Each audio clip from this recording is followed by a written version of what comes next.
Who is that? Do you see yourself? Where are you? Where are you?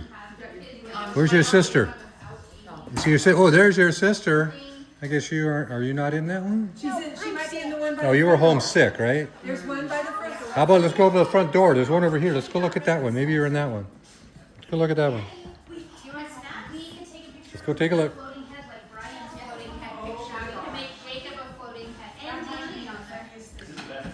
Are you in that one? Well, let's go look at the one over there. How about the one over there?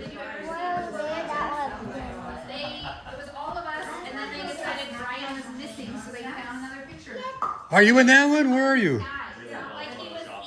Oh, there you are. It's a little baby.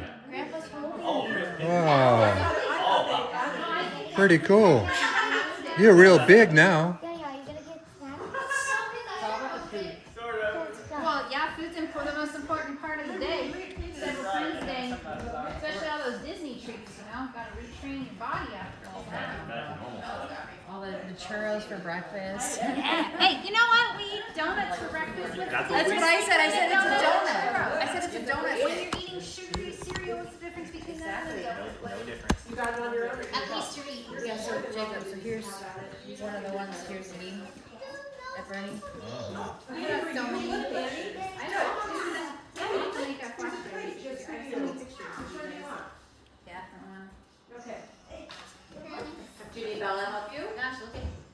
You need some Yes. Bella help her? Yes. I was like, Bella, can you help her? She looks like Grandpa's friend. when Luke walked in there, and he was empty now. It's weird. Oh, she's going to cheese. Right, she wrote You me know, help. you wrote down. How are you? He can't remember your Rather password. than their PSC. You have a phone? It's very long.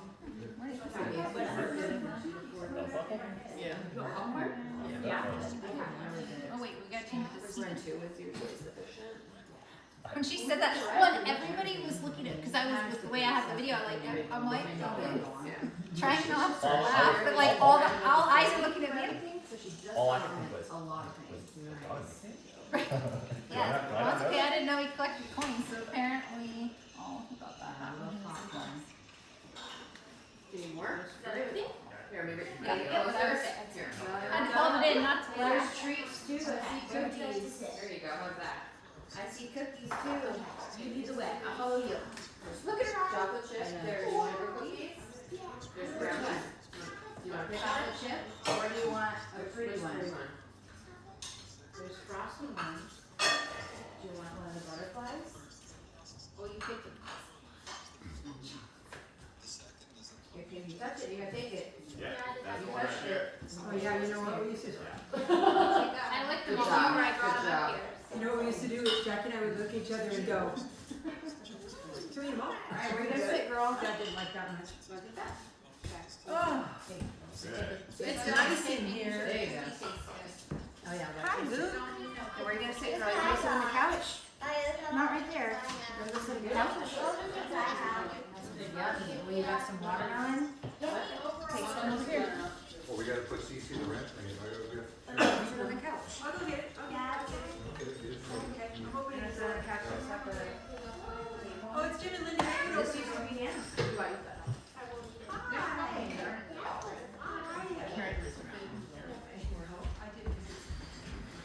I had to have on shoes with bare feet. Nice to see realtors and people. Alright, no, that's good. That's all because we ate all those. For 2K. Right there for a minute. You never for children. You're a factor, remember. So I'm sitting here. All of a sudden she's growing. Right? I know. Jacob is out here. 14 I didn't want to work out. Wow. 14. Yeah. They're both 14. Yeah. He likes that one better. That's perfect. Oh, I'm good, whatever around. Are those your broken spare cookies? Is that your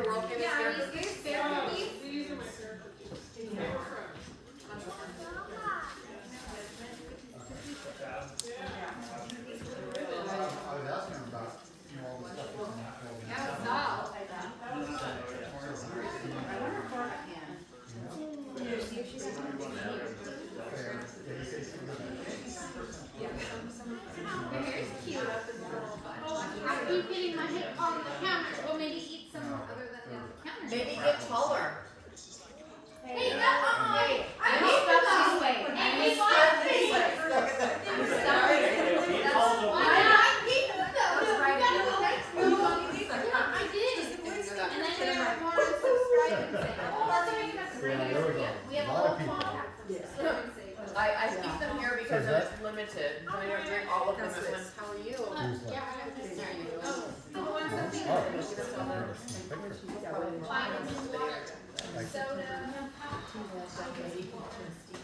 Oh, 10 years ago. That's funny. And then he drinks his water Or did you get some ham? And then my dad got his own ball. Oh, that's your water bottle? I thought it was your water bottle. No, did you answer us? No, I was like, no. Just like videotaping and I'm like, Was she younger? yeah, it was entertaining. He said something like that was. Hello. Hello. Good to see you. Good job on the table. Thanks. Not a lot of competition, but hey. I see, that's why it makes me crazy, those wood turners. Everybody gets There's sweets in the fridge too. I know. I know. It's like, why don't you guys put something in there? I miss some people that. That fair is run by liberals. Everyone gets rid of it.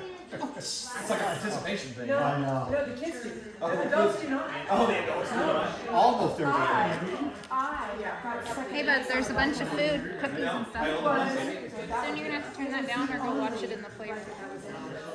I was thinking, like, Second place. there's like 5 It was like, pieces no, it was awful. that are woodworking, you know, stuff. 4 of them have blue ribbons, and 1 doesn't have any. So it's like, They randomly picked up and said, I'm sorry, but one goes in. hello.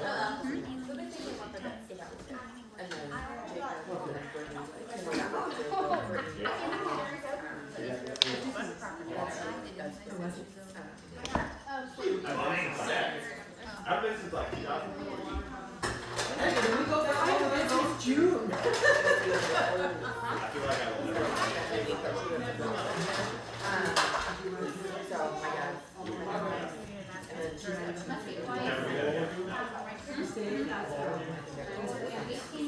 No, we're doing that, remember? I saw local mileage show.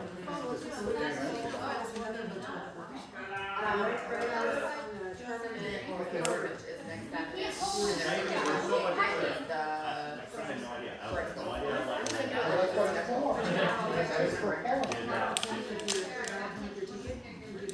So they did that?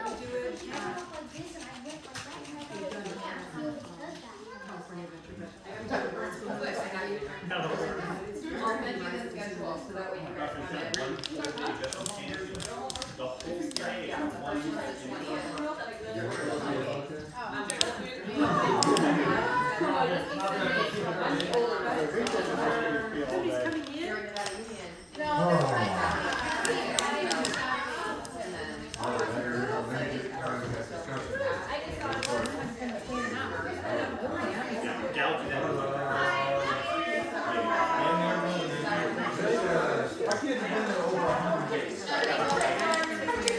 forcing my I did 8 days in a row there.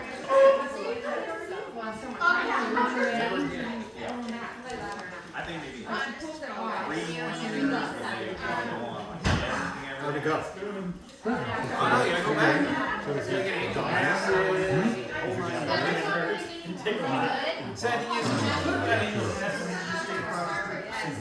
I'm not totally cremated. It takes 10 to 15 days. Oh, I know.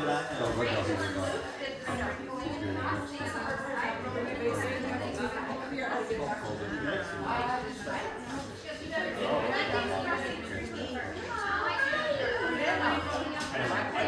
I've been waiting out. Really? Fantastic job. So you haven't got your kids?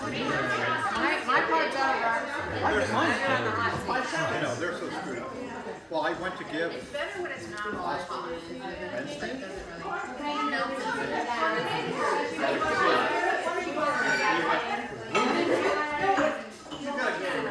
So it's going, and they go, where did it go? A little bit. And then when it started to push the blood back in, they're like, no, that's not good. I'm like, what? They go, I think we went through the vein. So it's gonna be very little bruise from it. That's all I know. I got the code to where you can donate every Monday. Let's see. I got 3 times. I got the original 30. 7 p.m. is marching the road.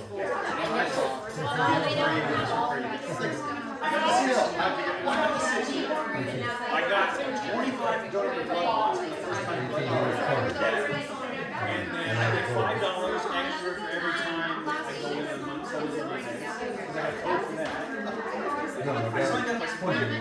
I think I'm going to so want an extra $30. I can sign up right now. Use the code. They want you there.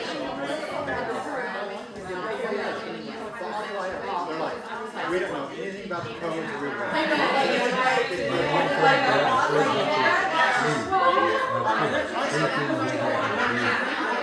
oh, I know. They're all. What movie was it? They're all sure.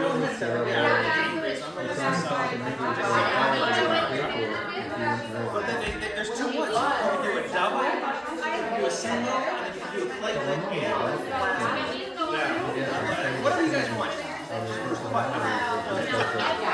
So I got an appointment a week for 15 hours. Because I've got $40 worth of points, and you save up to it's a little less for the point. You save a little bit. So I'm like, well, why not just get every 100 and mix it? But I'm cashed in on it. Yeah, they said don't come back until that Go to Roseville. well, and then one time, we went to do this arm, and you see the vein goes like this. So I can't do my left arm. She goes, you got a vein underneath this one. Some kind of tube. I'm like, whatever.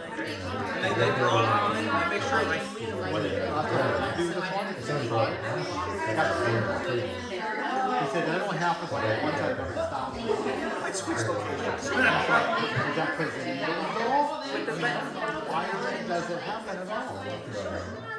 No, I've had no issues with it. I wish they could speed the process of getting it. You know? Just sitting there doing like answering the same questions. Oh, Yeah.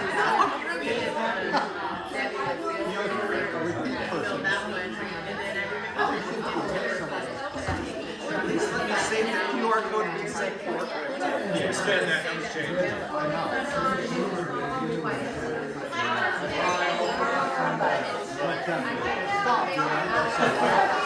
because Go to the Roseville one, they have a Roseville one, I got to it.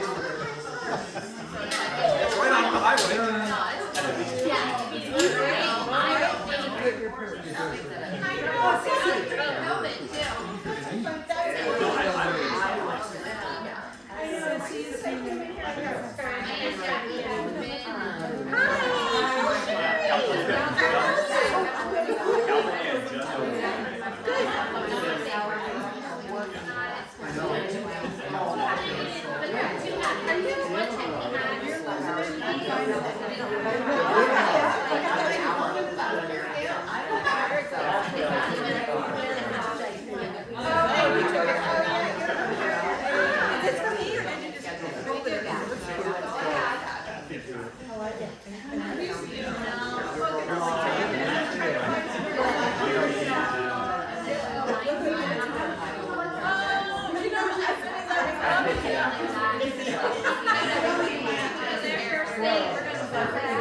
Didn't recognize you on press hey, come on, shut up. People are here. Shut up. And then she's like, oh my god. Yeah, I like it, and now I've been going to Bell Road. Oh, so you used to live here, and you lived here. I live across the lake.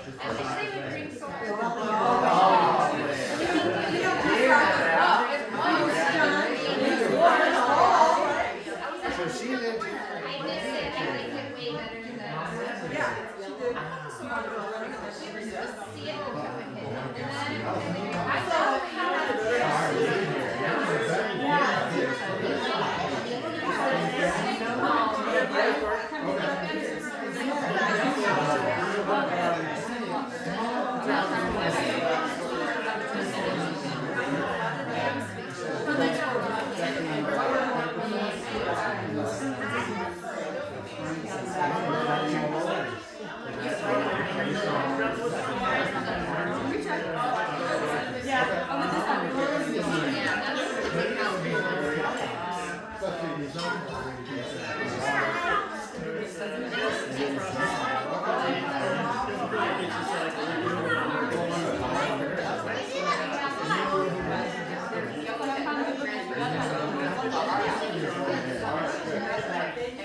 She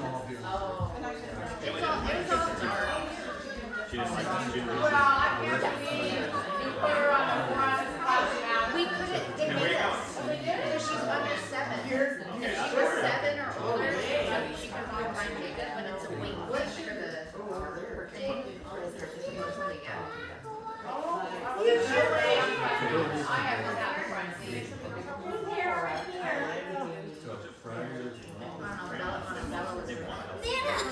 Which way did you get? I am. You're not Christmas. I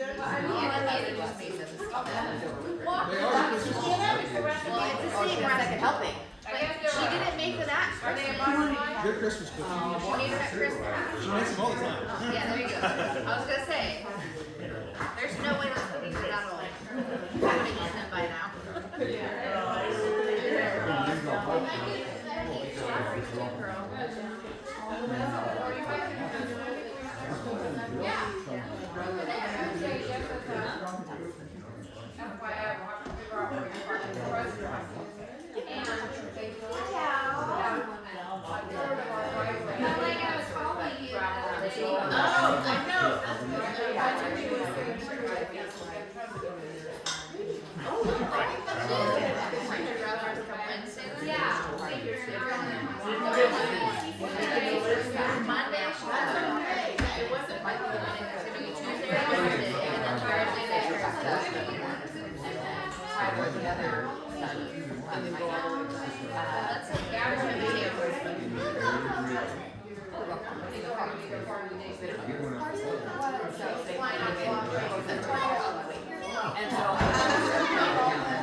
He wanted the second story, and then he's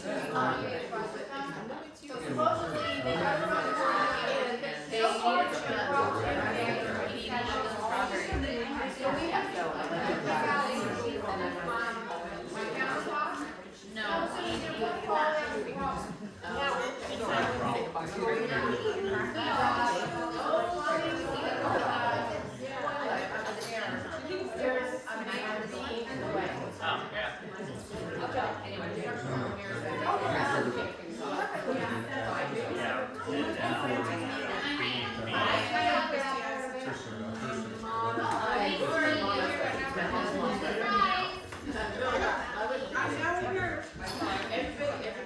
They discovered that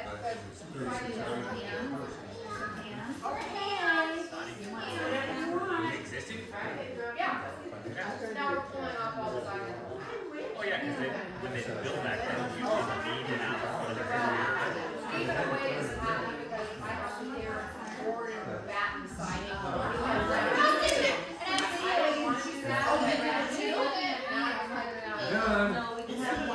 Like better long term. It's like ice cream now. Oh yeah. Oh, so you guys are doing all the siding. We're your old man. Then the siding.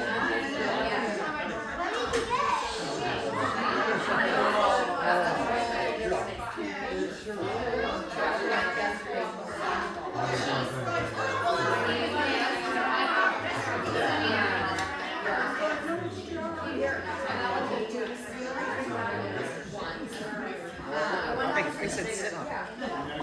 There's people here gonna sit up.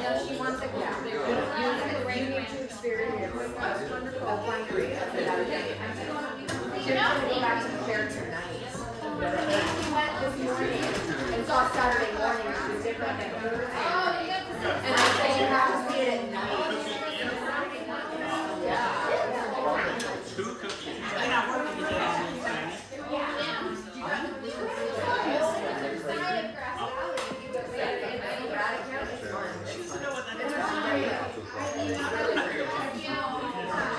Feeling better?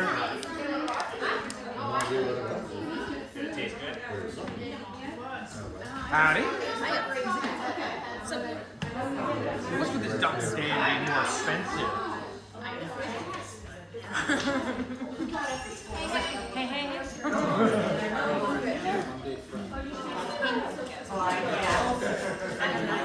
The whole thing. I didn't want to go back. don't blame you. That guy. Oh, that's maybe I'll give that guy. Okay.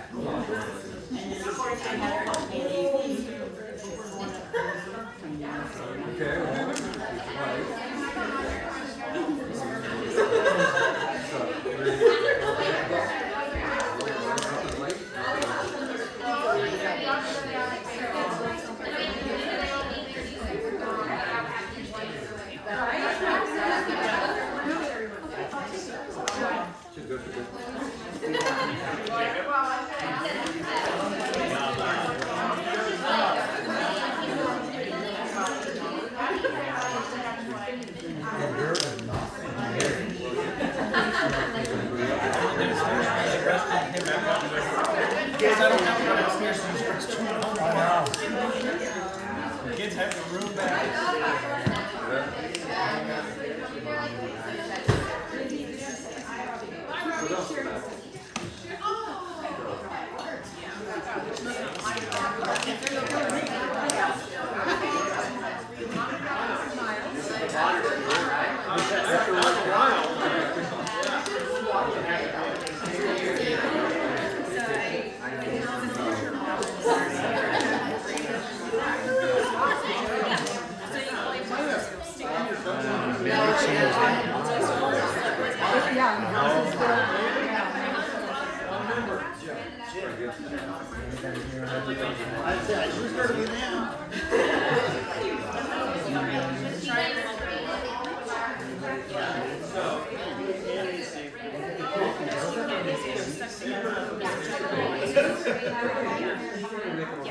Just kind of flush it out.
But this is the. And that's recording, just so you know.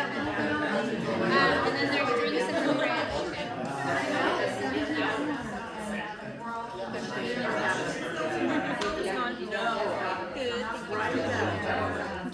I turned left on professional by the house. This I got And I thought it was restaurant. Yeah, everywhere.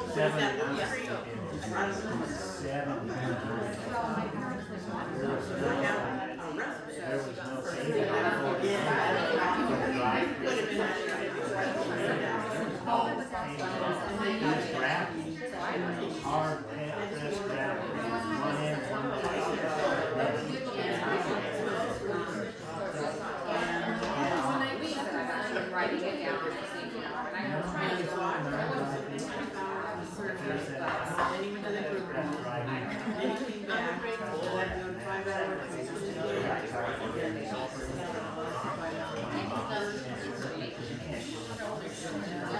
yeah, so I used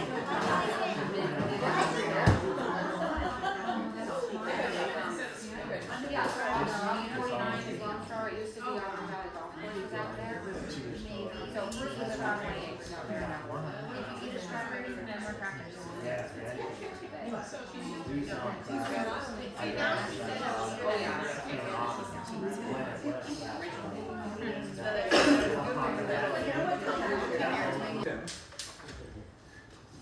To read something I put together about my dad. My glasses.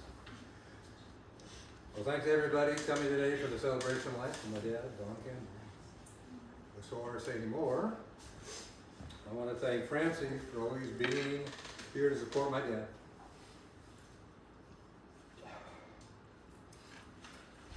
Never could have done the last 2 years of that.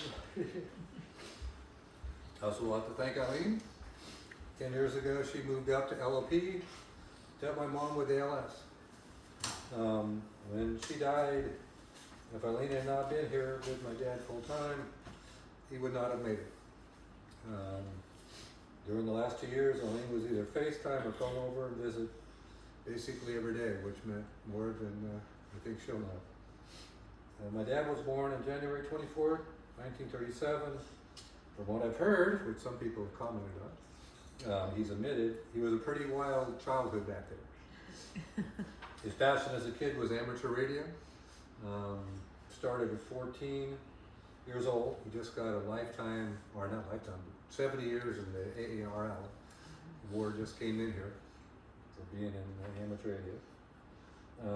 My dad was very proud of both a grandkid and a great-grandkid that have got their ham license. So where are they? They're back there. So he was very, very proud that we got them to do that. My mom and dad met at Kings Beach, which you saw a picture in there. And basically told him either he needed to straighten up or he could take a hike. So I hear from the pressure, he had some offers to go to college paid for, and he turned that down. So neither of my parents went to college. They proceeded to get married at 17 and 19, and 9 months later I came along. My mom was 18, my dad was 20. My brother came 15 months later, and my sister came 4 years later. So from my perspective of things, when before this, I guess mom would have been 23, whatever. my whole relativity of life, having parents that young is totally skewed from so many other people. When I have parents and a lot of others with grandparents. So anyway, but that's, both my parents, again, they didn't go to college, there were 3 kids. Do you share later that mom did go to college? Well, it was, this With is, three this- kids, she went to college, it took her 7 years. well, this was about that, so anyway, Oh, so I know. I got that. So You my, made it sound like nobody went to no, college. no, my so- mom, the people that know me for a while, 2 of us are doers in the family. One procrastinator and 2 doers. My dad was a procrastinator. He got from my mom, the doer was Eileen and I. So she went off to college, 3 kids, got her degree. So again, those are the kind of things there. Because they got married early, there was never money in the family. So we got brought up with no money. So we'd have people in the neighborhood, the kids would get a brand new bicycle. My dad go find something for free and paint it up and fix it. So as you saw the Mr. Fixin' and stuff, his whole life he was brought in fixing things because there never was money to do. Another one is my dad was always learning and growing, so he taught electronics at a junior college. Again, without a college degree, which was interesting. So I'd go to the school with him and help him with the experiments, getting them put together for all the students. My dad worked 40 years at the Lawrence Livermore Laboratory. He started as a technician, but he was always learning, he was always growing, he was always doing things. He was able to have the physicists give him technical tests, which I remember him reading in the back of the car at football games, because my mom was a big sports fan. And he ended up getting a certificate, or recognized as an engineer at the lab by the physicists. So again, it was amazing there. With my mom and dad, their big value, again, I think you saw pretty much through the slides, was family was number 1. Number 2, number 3, it was keeping us busy. I was pretty busy as a kid. And our special thing, as you noticed, was go water skiing. So we started with a wood boat at Clear Lake, went to that tri-hole we had for years. It took every penny he had saved and more from teaching. And that's always we go. And you can see, here we are. Unfortunately, my little ones don't like to ski as much, but anyway. So we'd go 1 or 2 weeks at Burning Falls, which was camping with the bugs. My mom, we'd be down at the beach. We'd always be at the beach going.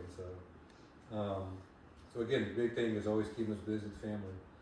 My dad loved the grandkids and great grandkids. I think you saw one picture. We had 5 generations in there, so that was pretty special.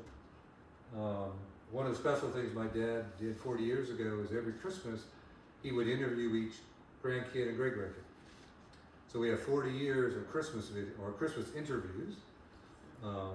That was, it's really neat to see each of the kids when you tie them together. They're this big and now. So again, that's something which CC can relate to as we transfer 4080 of your VHS tape for the family. Don't mention it, it's tape 38. Yeah, we didn't finish on that. And now obviously with him gone, we handed it off last Christmas. But now it's me to keep that tradition going, so that's gonna be interesting. When my parents retired, they purchased a house 30 years ago up above, which you saw the picture up there. It was only 2 bedrooms. So again, as you kind of saw a picture of our house in Livermore, remodeled, added 2 bedroom stuff I helped to work on. So he was always mechanical, designing all the things, just amazing. After my mom died of ALS 10 years ago, everybody in the family rallied around and supported him. Again, started with my sister for the first couple of weeks. I've had lunch with my dad every day for 10 years. And before COVID, somebody in the family went out to dinner with him 7 days a week. So, the goal was to keep him busy since he wanted to stay by himself. But we all came around. When he fell twice, the ER told him that he could not live by himself anymore. So again, we had the house remodeled. Francie was game. We had a room up here we could do for him. So, we were lucky to have him be able to come in. Over the last 2 years, he had Parkinson's. He had heart stuff and everything else, but Parkinson's slowly took its toll on him. So at the end there, he wasn't basically able to speak, able to walk. but he never got upset, even though his dignity was taken away. What was interesting is a week before things took a turn, he sat over for the first time, and I think Debbie may have been here. He asked on the touchpad, would he be able to die in the house? And his wish was to die in the house, not in the facility. So that, something mentally changed there, because he never would ever talk about death. So that was pretty shocking. So we got things lined up. So everything was fine. He ate on Thursday night, and Friday morning something changed. Debbie was here, leaned over in the wheelchair. He couldn't eat. I don't know if he had a heart attack or a stroke, but something changed. So again, in 5 days he passed peacefully, so we're very blessed from that, from all the support from people. So specifically, I'd like to thank my daughters Annie and Sandy and their husband, Stephen and Josh, and the great grandkids, Bella, Rachel, Luke. I mean, you guys were their rock. And I remember my dad would pick Bella up from the bus after school every day. Except one time he forgot to pick you up 2 times, and somehow he walked all the way home. So I think we got in trouble from parents about that. I'll pick that. Bella would stay over Friday nights for years, and my dad's, they would make things and do stuff together. On Friday, after my dad looked like was going, Annie came up with the family, and what was interesting is as they were leaving, even though he could barely talk, whatever, he yelled out, "Where's Luke?" Twice, because he hadn't gone in there to say goodbye, and he was able to say goodbye to that whole family. And then on Saturday, Sandy came up with her family, and that is not easy for her to do. And even though he was not with us anymore, he woke up. And Sandy hugged my dad. He was able to say he loved him, so that was special. And then on Sunday, when his sister came, again, he was gone. He woke up one last time from my sister. It was Sunday and Monday, one of them. But miracles happen. That was really, really strange. So again, I want to thank all my kids and family and everybody for all the memories he provided. And on top of that, I want to thank all the caregivers. I mean, all the people both from hospice and the PIC helpers could not have had anything better in terms of what his wishes were to go through and do things. So again, I thank you guys all personally for the memories and stuff. You guys are part of family for as long as you've been around. So, oh yeah, that was my. So, no pressure, but if anybody else wants to come up and say something about my dad, it would be appreciated. But. I'm not going to say anything, I'll go first. I can do it from here, right? Yep. Well, here, I apologize. You got to come and look at the camera. I Well, I want to have this for the Cece, I've got it. I'm teasing you, I'm teasing you. Camera move to you. You're not going to stand for so long. Yeah, you're right there, it's good. Okay. Right there, it's good. Alright, so, first time I met Mr. Campbell, Donald Campbell, I always called him Donald because I could never say Don, out of respect, it's the full name. And I told him when I was going to bathe him, I said, I'm used to putting music on for patients, to kind of help them kind of get comfortable and stuff. And he told me that when he worked in the office, in the lab, they could not talk, they could not have any music, nothing. It had to be completely silent. I said, well, I can't guarantee you I'll be quiet completely all the way, but I'll do my best. Where's Francie? Were we ever quiet? No. It was like, it never happened, it didn't last. And every single time I would come and I would take care of him, help him with his bathing and stuff, we were always talking, and he would tell me, I'd say, how are you doing? He's a lot better now that you're here. Did you tell the nurse how you're doing? No, she's not privy to see that area. I'm like, okay, well, when you don't tell her and I see, I have to tell her. I go, I'm the second set of eyes for them. He's like, I know. And I would tell him I loved him when I left.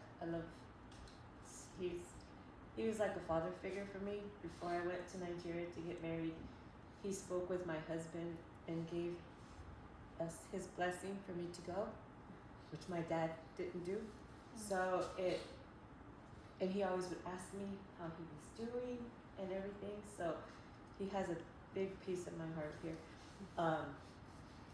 And then that Friday, before everything happened, and he was in the bed in the room, I told him, I said, okay, this is the last time you'll say thank you, I love you, and everything. And as I was leaving the room, I love you. And he said that, so I was like, okay, and I gotta back up. So a week before he passed away, he had told me that he remembers going to, he said he'd go to the Bay Area, they'd go to a ball game, him and his wife, and then they would go and get lobster rolls. And I didn't know what it was, and he explained it to me, and I was like, oh, okay. I said, well, just wait and see if we figure something out. I looked at the recipe, there was no way. I don't have time to do it. I asked Francie, was it gonna happen? So I asked Christy, thank you. I asked Christy, and she reminded me about the lobster truck. So contacted the lobster truck. She helped me look it all up and everything, and so I was like, okay, we figured out where they were gonna be.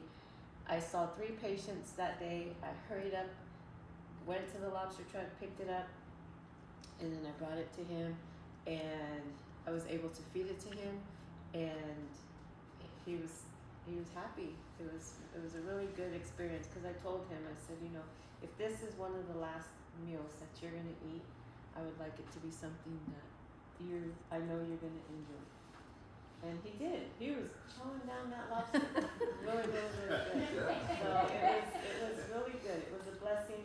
I remember he'd say he loved it when me and Debbie were together, because she would help me do the bathing with him. We would split it up. Francie would sit out here and she could hear everything. We were talking, laughing, giggling, everything. He told us about the song Roll Me Over and the Clover, all kinds of stuff. So it was like in his early days. Yeah. He said someone gave him a whole bunch of records, and that had that, and he said it was in the house somewhere, and that was one of them. He said, it's kind of dirty, but it's funny. And I was like, oh, hold on, let me get my thing. So I pulled it up. I go, is it this one? So we were sitting there, and she was singing it like crazy. But it was, yeah. So it was good memories. Thank you for allowing us to be part of your family during that time and forever. I thank you. All of you have been a big piece of my heart, and I appreciate everything. I'm so honored to have been able to help him and help you. We're honored to have you with us. Thank you very much.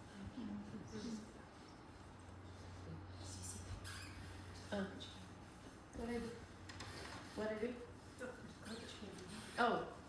I'd like to tell all of the caregivers a big thank you, because Thank you.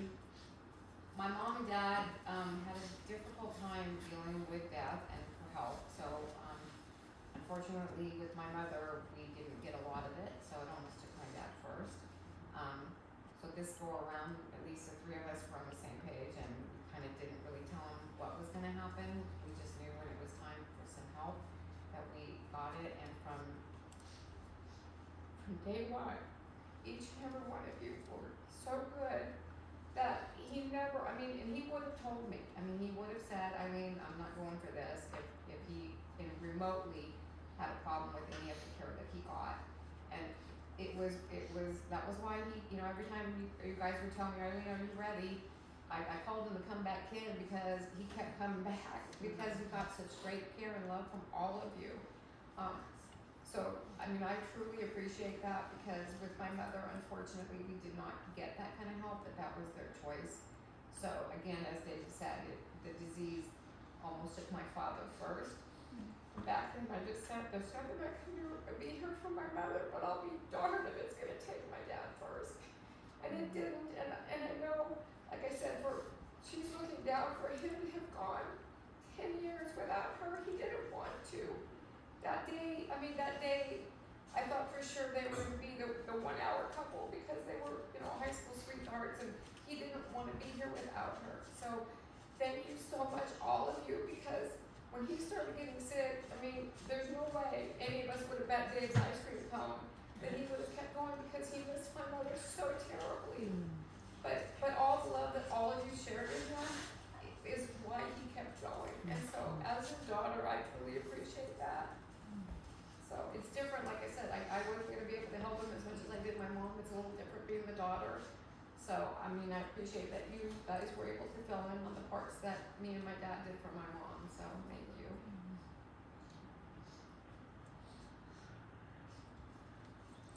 Okay, so, well, After your mom passed, your dad would go out in the evening and walk, and I would be driving home. I lived down the street, and I would be driving home, and there he would be turning the corner of Woodhaven in the dark, and I hardly could see him. So I scolded him, and I said, "You need to be safe out here, because we just don't see you." So I bought him a lightweight fluorescent vest. It was white. It wasn't one of those orange ones. And it had little straps, little elastic on the side. And he wore that vest every time he went walking after that. And then I could see him, And when Eileen moved away and wasn't a bocce ball captain anymore, Don joined our bocce ball team. And he had some really good games and really enjoyed it. Well, I was gonna say, thank you for taking him when I did move out of the community, because unbeknownst to me, the athletic one in the family was my mother. My dad, not as much as she was, because she was the athletic one. And I'll be darned if my dad, I'm sorry, but I'm gonna brag about him, he was one heck of a bocce player. So I always stayed captaining while I lived here, because he was super good. I was horrible, but he was so good that I kept captaining. And when I moved out, thank you for taking him on your team. The picture went by so fast, people couldn't even see that we did have one bocce picture in there. But, and then what was funny is that my mom was the game player, my dad was not. So when she passed away, I actually took him to the clubhouse for the bunco, and I had to stop taking him because they call it terms of endearment. The women were being vultures on my dad. So I just decided it wasn't very safe for me to be taking my dad to that bunko anymore, because it was like, yes, he's a very sweet man. Dad, let's go. So yeah, well, it was funny because he wasn't a game player, but he actually liked playing over there. But I appreciate, like I said, that you kept him for bocce because he was good. It was neat to see the pictures of your. Wait a minute, he's got long hair. Right here, he's got hair. Well, He's got a lot did you ever see hair. it? So basically, my dad had no hair here, and so what do you call it, Dave? So he took his hair and he used to comb it over here. So it was that long. He'd be water skiing, Yeah, it'd be the like hang of the this, shoulder. flip it. So if you saw those one pictures, somebody made him a toupee. We made him a Yeah, they made toupee him a and kid toupee hair. on that. I was on there. He used to wear the toupee He because was he wearing would the flip toupee. for wet hair. But see, what was funny with my dad is once he stopped doing the comb over, then he started wearing the hats. And you guys only knew him with the hats, but we Yeah. got to the point where, yeah, you didn't recognize my dad without the hat because he always had the hat. So, I guess Rod didn't make it. So Rod, bless his heart, was here through all of it. And so he did return to my mom with the hat, of course. And if you saw the Christmas vest that he wore forever, that's what he returned to my mom. And I was all ready because, anyway. So he returned to my mom in his Christmas vest. And so he's, like I said, they are now together in one urn. And my mom kept saying to him it wasn't his time and he didn't want to be here. And so, like I said, for him to make it another 10 years is just incredible. So one of the things, those of you that didn't know, I mean, he ended up with 12 great grandchildren that he got to meet. I mean, how many people can say that? Very lucky. well, let alone, again, because, I was younger, blah, blah, They were blah. younger. But, my grandkids are, older. And the last couple of years with them involved in sports, I was able to, since I couldn't leave the house for quite a while, I was able to video stream all Bella's volleyball games, all the Rachel Stump games, or stump And and bands. volleyball. And volleyball, etc. All the sports stuff, I would streamline it. He would get to watch there on the couch. So that was, we kept him involved. It was always, Dad, here's what to live for. So every night we had this routine. So Francie would go up and put in bed first about 7, and she would crazy stuff, dinging on the trapeze thing, and oh my God, they were just going nuts every night. And then I'd come up after and turn the TV on for them, and then I'd come back after we watch reels for 20 minutes. Occasionally I'd send my kids reels. I come put back to bed, but I asked him, I said, well, I asked him, then at the end, I just planned. And he said, it's going to be a great day. So I got him that every time before he went to bed, we're going to have a great day tomorrow. We're going to make memories for as long as we can. What else can we do? So again, I think, your guys' care, Eileen, the kids, all of it together gave him something to live for, as bad as the Parkinson's and he couldn't talk and everything else. So, Want to say something before we no. disperse? I want to say what a wonderful man he was. He was, we work with a lot of different people, and he was so kind. I'm going to start crying. I know I should start talking. He was just so kind and gentle. And we get a lot of people. We don't get him like that. And he also always strive to be better, which a lot of people, they just, and I know it has a lot to do with all you guys, giving him all that love. But I gotta stop. I have one thing to say. You were saying how at bedtime it was really special. Well, he would get really clear. He wouldn't say a word all day. And then at bedtime, he'd start say sentences that were really clear and, really thoughtful. He was always complimented me and made me say how thankful he was. Well, but see, that's if you knew my dad as long as obviously we did our whole lives, our mom, he was a very quiet person. So, to have the relationships that you're sharing, the silliness and stuff, you guys brought that out in him because that really wasn't my dad. We would get him laughing No, pretty and good. that's what I really appreciate And because he had such a pretty smile. yeah, he laughed. was very quiet, he was very shy, and so when my mother passed away, because my mom was the rock of the family, she was the one that planned everything, and he just went along for the ride. That's why they had the perfect marriage, because he just went along. But when she passed away, I mean, it was very difficult for him because he's not. I didn't realize that about him until she was gone, how introverted he really was. I mean, he's very quiet and stuff, and we, because he was always doing family things, he could do that. But as far as other people, that's why there's no way.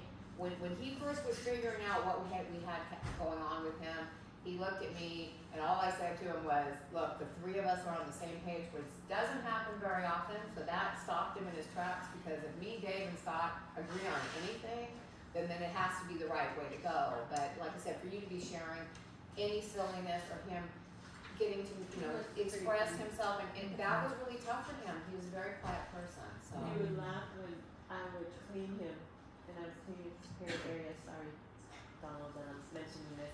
I said, but I'd be like over here looking at everything because I have to check it. And I'm like, hey, I go, did you ever think you were gonna have these women going over you like this? I go, we put One our on each faces side. in places that people don't go all the time. But he wouldn't massage. He never even went for massages. If you were doing one at a time, I'm going. Really fast and everything, but I have one more thing. I think it was a week or maybe 2 before he died. I was bending down, and I'm big and, trying to get everything down there and get his clothes off, and he goes,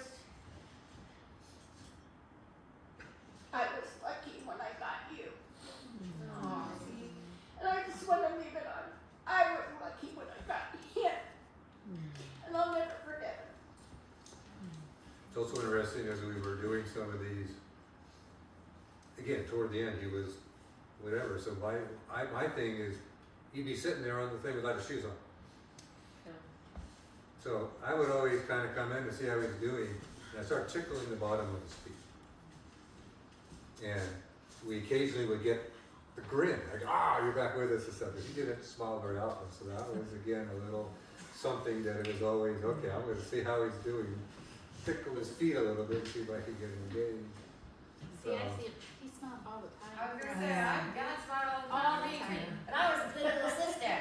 Well, again, I was a good one. When we went bowling with the kids, and Rachel and Bella stayed the night all the time together at Grandpa's house. We always loved hearing what everybody was doing. And all the caregivers have been a blessing. Just when he came here, then I had to start worrying about my parents because I couldn't have them doing all those things because they didn't know what to do. We didn't know what to do.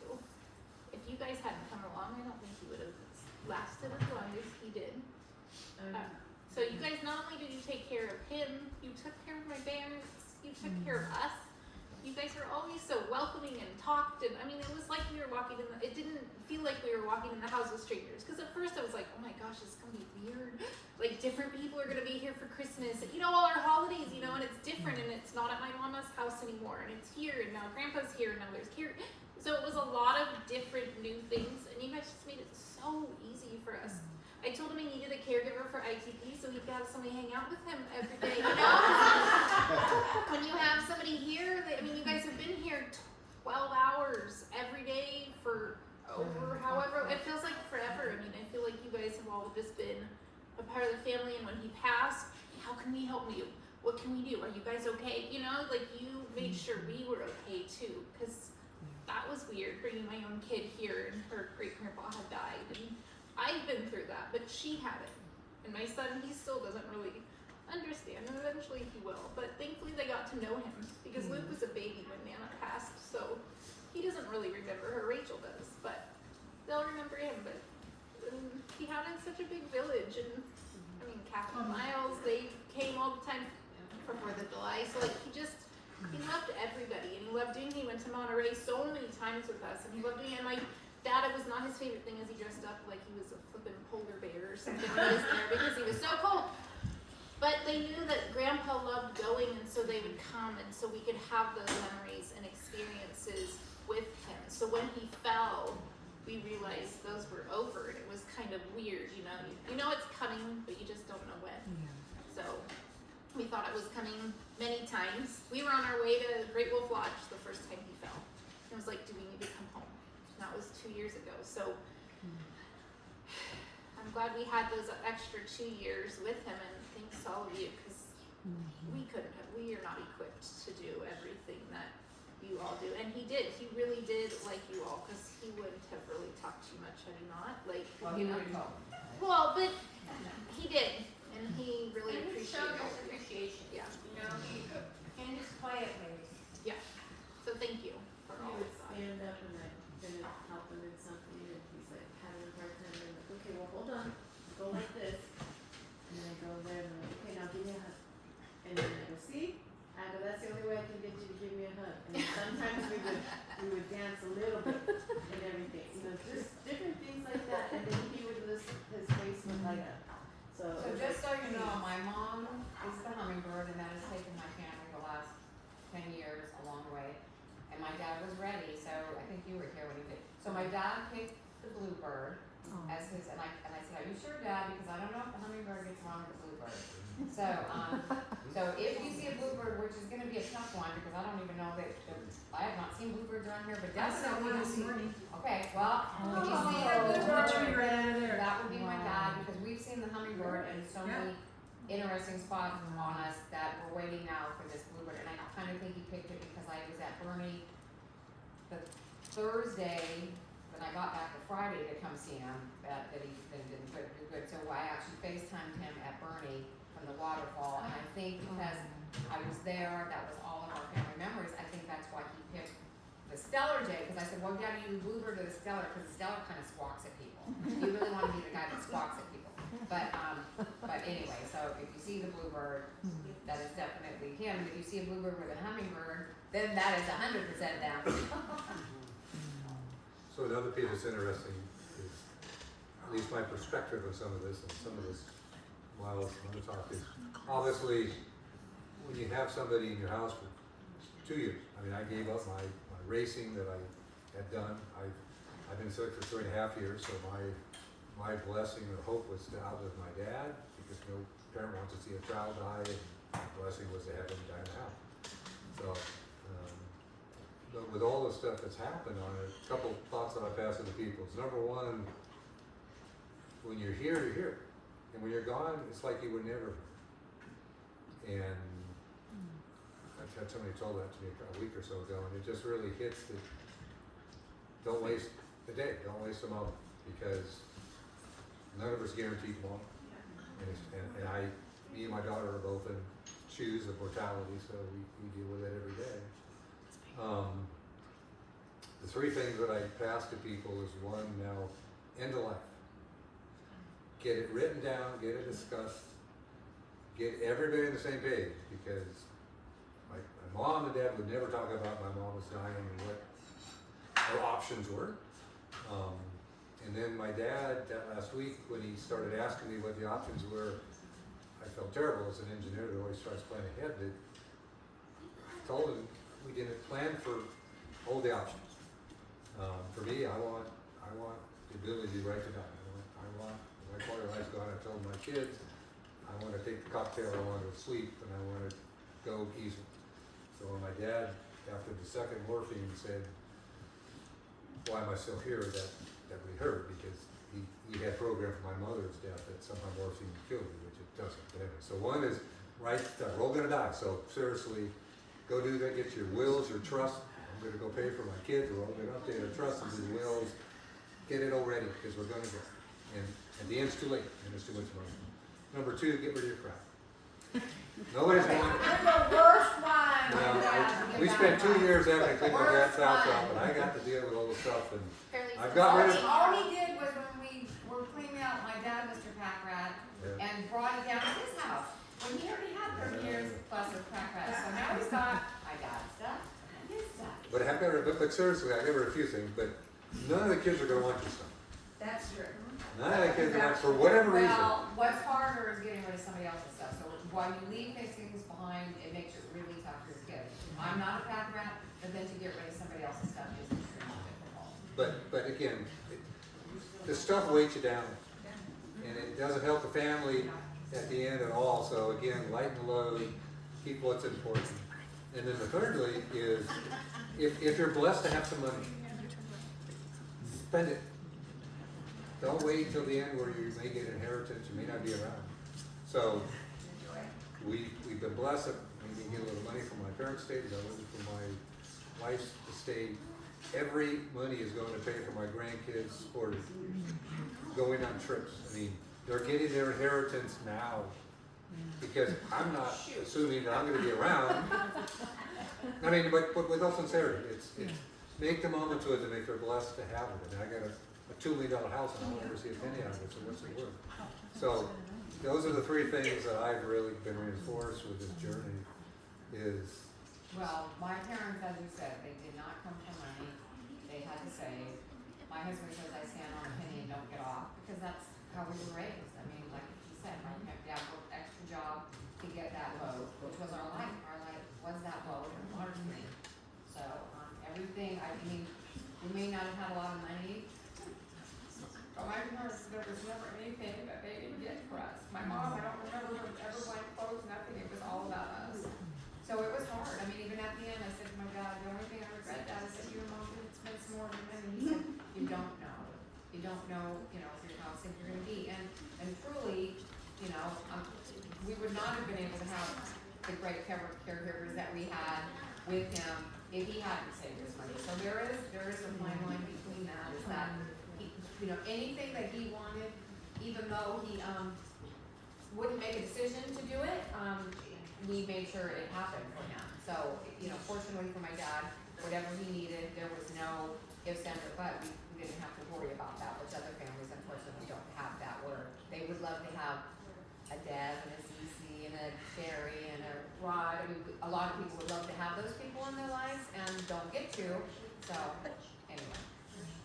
Well, my parents, Don't, well, and my dad Mr. Fix It, I'm not kidding. When we say that, we're in big trouble because now we never threw anything away. My dad always fixed everything and now there's no one to fix anything. So that's gonna be tough going forward. Okay, anybody else got any thoughts they wanna make? I'd like to say something Please. about, we're not family, we just Yes, you are. known Dave, we've gone through triathlons for the last 15 years. That's family. That's close to family. But I have been truly impressed with the way Dave and Francie have stepped up to the plate and Eileen to take care of their father from an outsider looking in. It's just been really wonderful. Francie is so dedicated and so organized. She had everything written out on the counter when Don was supposed to eat. What he was supposed to eat was already in the refrigerator. There was never a second guess about when the pills were to be given. She brought out the bottled water, put it on the counter.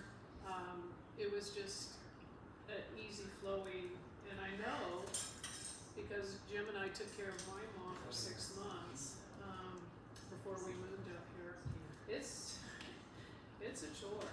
It is really a chore, physically, emotionally, and I just admire you guys for stepping up the way you did and accomplish everything you did for those 2 years. So my hat's off to you guys. I second that. It's amazing, really. And what was nice too is Don and I sort of had a little communication because my mom's 95 and she's in a memory care facility now. Jim and I had her for 6 months and she got to the point where we physically and everything could not continue to take care of her. We needed some professionals. And her mind was at a point too where she could live somewhere else other than home. And come to find out now, 2 years later, my mom doesn't have any memory of her home. So it was in a way that's a blessing. So she loves where she's living, she's getting great care. But Don and I would always talk and he would say, "How's your mom? How's she doing?" And if he didn't ask, I would tell him. And he would smile and nod and say, "That's great." So.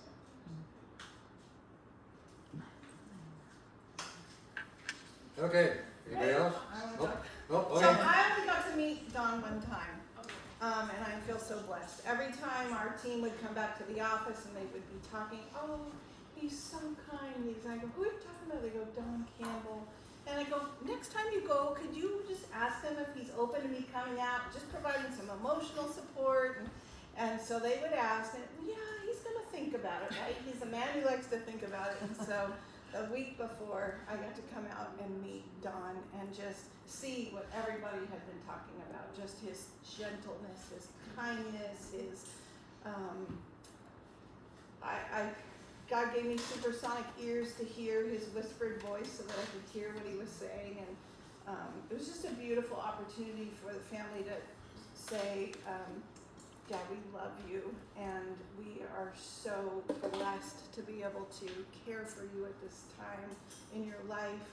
And to know that he was able to have everything laid out before him and hear that his family loved him, I think something settled in his soul after that. And of course I was surprised to hear how quickly, sometimes when we're at peace with knowing that we have options, then we're okay to just open our hands and surrender ourselves. I want to say too that as the chaplain and bereavement counselor at Partners in Care Hospice, I go to most memorials that I can, and I've never been at one where there's 8 caregivers, nurses and home health aides and chaplains and caregivers, and that just speaks to Don. That speaks to his heart, that so many of those who cared for him want to be here to honor his life and to celebrate him. Can I just say one thing real quick? Yeah, go ahead. What was interesting is, again, he never wanted to talk about that. So every time that you guys would we had this person great to come and talk. No. So we snuck him in. I got the request, can I bring her? And I said, well, just don't say who she is. I'm part of your care team. Well, but what was interesting, that was Thursday. Mm. And obviously the conversation we had Thursday, in hindsight, was real interesting because it was not, everything did become on the table. And whether that was then the opportunity for him to let go, because Friday morning is when everything turned for the worse, is interesting timing. So I'm thankful and glad we did have that conversation. We gave him the choices, we gave him the support, and they may have been the piece to let him go peacefully. So thank you for sneaking in. And was it a turn for the worse, or was it an opening of the gate so that he could go and join his wife? Yeah. And he made a decision, he realized that it was time. You know, he typed in, let's start the process. In other words, he couldn't sit at the table anymore. It was time to just go to bed. He said, I've had a great long life. And I'm tired. And to see him type it in, because he wasn't, it was like a lot of letters, but he didn't have the energy to do that. And when I was sitting with him in the bedroom that day, he just looked at me and goes, so I couldn't eat. You know, he couldn't eat. And I said, and that's okay. You know, he knew that it was, what is there left? You can't eat, you can't talk, you can't, Well, you know. it's because we'd already gone through it with my mother, and he never understood when she got to that day why she felt like she did. So all of a sudden, then I think he felt worse because then when he got to that point, he didn't want to be here anymore either. So you know, we'd already lived through that, and it's tough. I mean, you know, he did tell me I just needed time in, I didn't need this. He'd already told me, I mean, I'm ready to go, and he knew that you know it was hard to let my mom go, and it was super hard to let him go too. But you know, when it's time to not try to hang on to them anymore. So. Were you gonna say something, Cece? I was just gonna say, I'm a social worker for the hospice team, and I had the privilege of meeting him monthly. And he was so engaged in getting to know me and about my kids. He always asked about my kids. I have boys and a daughter, and we just had lovely conversations. And when it got towards the time that he really was nearing, you know, the close of his life, I knew he didn't want to be in fear. And I think our team was able to bring him that comfort and peace. And that was our goal, just to allow him to make his own choices and to be at peace and not to suffer or agony or Well, we tried reassuring him that my mom was going to be right there, and it did help that Social Security sent him her Social Security after 10 years, and I said, see Dad, she's telling you that she's right there and she's taking you because she just sent you a bunch of money to tell you that she's here. So, you know. But he was just so interested in other people. And we had these really conversations about value systems and kids and just his generation. He always asked about all your guys' families. You remembered it. Yeah. You want to know how they were all doing. Again, we saw a side of him, especially that 210 that we didn't see before because my mom was so overwhelming. That well, no, and she drove the family, and so again he was able to, and he never got mean. He never, again, as I said, when his dignity clearly was being taken away. I mean, I unfortunately had to help him a couple times, which was as bad as it gets. He would laugh at me and try to make fun of it with him, but you know what do? You got to do what you got to do. I just told him, it is what it is. He was incredibly grateful to everybody. I know he told me that each and every time. Well, it is tougher for the remaining spouse because my mom had him, and yeah, they had me. They refused anybody else. But then when it came down to him, you don't have that person anymore. You don't have your spouse. The last one here does have it a lot harder. I just want to say, when I first met Don, he was sitting in his wheelchair, always looking out at the lake, loved being outside and teasing about his suntan and his sunglasses. And then as, you know, the months progressed and he would be in his chair, and I would always pull up my chair and just sit next and we'd just gab. But every time I left him with a kiss on the forehead. And that might have gotten me in trouble anywhere else, but for him, it was my honor to just leave him with that, because he knew how much we loved him. And when you weren't able to do it, you asked me to I do it, did. and I would do it for you. And I'd say, this is from Kirsten.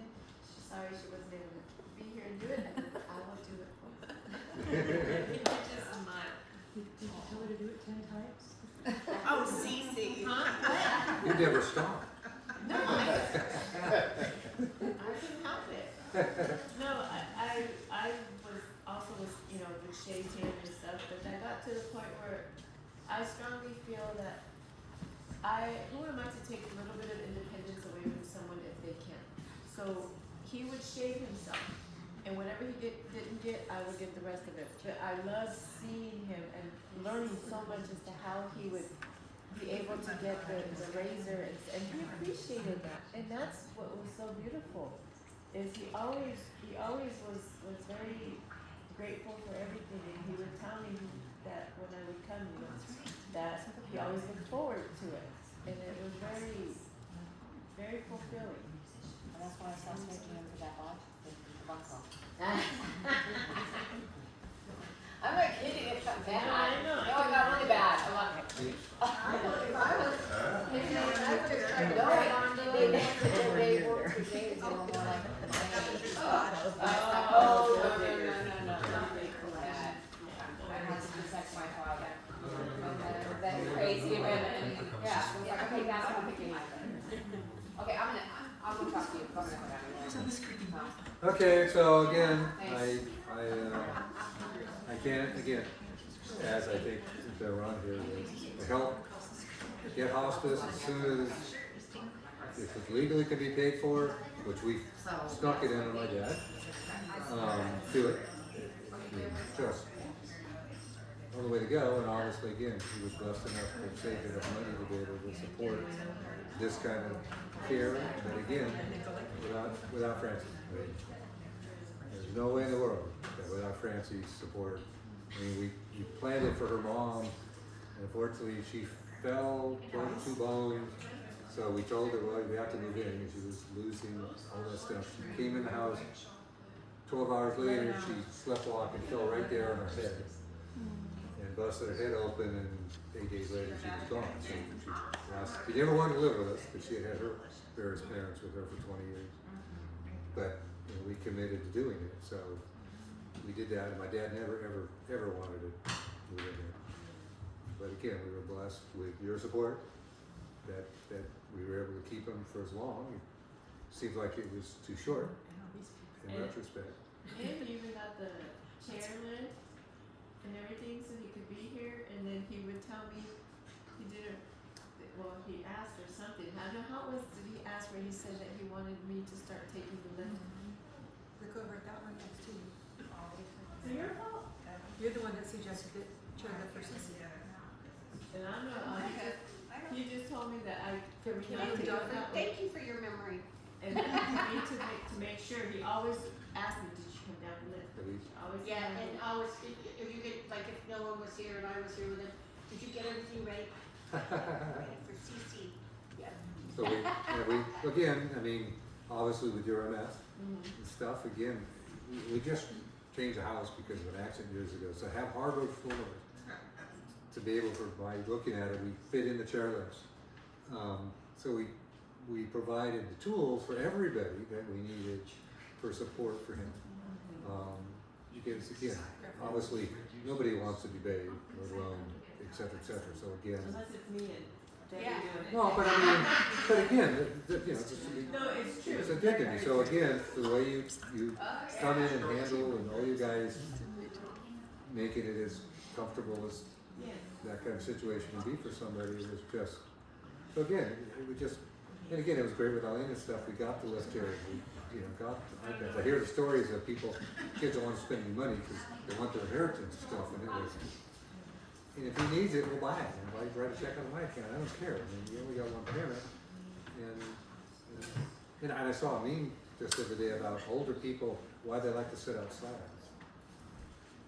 And since my dad loved to sit outside, of course that jumped out at me going, okay, there's something there.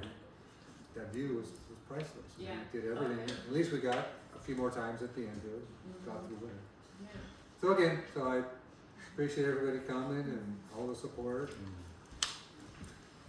Thank you for allowing us to share this. but with you guys are family now, so well, bring your grandkids. We got all the stuff we can plan and everything else. Oh, I thought you wanted a hug. I was about to get up. Yeah. Oh, we have to. But they So, got a chance. You were supposed to say okay, well, hopefully it wasn't too long with everything, but